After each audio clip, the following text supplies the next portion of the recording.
నెల్లూరు జిల్లాకు దేవరకొండ సుజాత మేయర్గా నూతనంగా బాధ్యతలు చేపట్టింది. ఈ సందర్భంగా ఆమె పలు ఆసక్తికర వ్యాఖ్యలు చేసింది.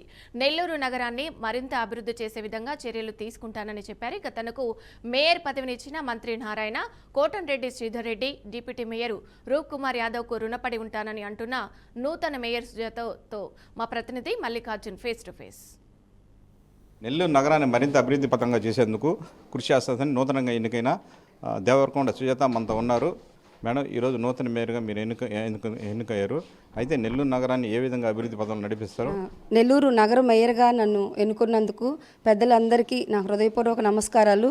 అలాగే కూటమి ప్రభుత్వానికి హృదయపూర్వక ధన్యవాదాలు తెలియజేసుకుంటూ, పెద్దలందరి సహకారంతో, కార్పొరేటర్ల సహకారంతో ప్రజలకు ఎప్పుడూ అందుబాటులో ఉంటూ నెల్లూరు నగరాన్ని ముందు స్థాయిలో అభివృద్ధి పదంలో నడిపిస్తానని తెలియజేసుకుంటున్నాను.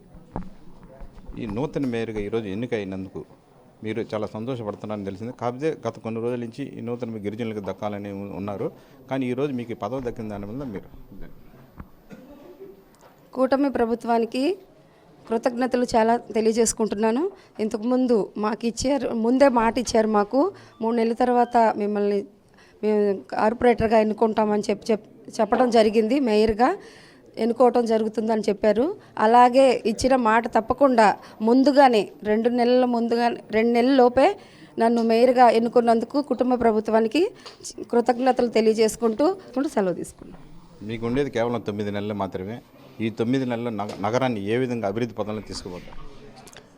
కూటమి ప్రభుత్వం పెద్దలందరి సహకారంతో, కార్పొరేటర్ల సహకారంతో, కూటమి ప్రభుత్వం అందరి ఆశీర్వాదాలతో, ఇక్కడ కార్పొరేటర్లతో ఎప్పుడు ప్రజలకి అందుబాటులో ఉంటూ నెల్లూరు నగరాన్ని అభివృద్ధి బాటలో నడిపిస్తానని తెలియజేసుకుంటున్నాను. నూతనంగా ఎన్నికైన మేయర్ దేవరకొండ సుజాత నెల్లూరు నగరాన్ని మరింత అభివృద్ధి పథంలో తీసుకొచ్చేది కృషి చేస్తుందని చెప్తుంది. కెమెరామెన్ అల్తాఫ్తో మళ్ళీ బేర్కను నెల్లూరు.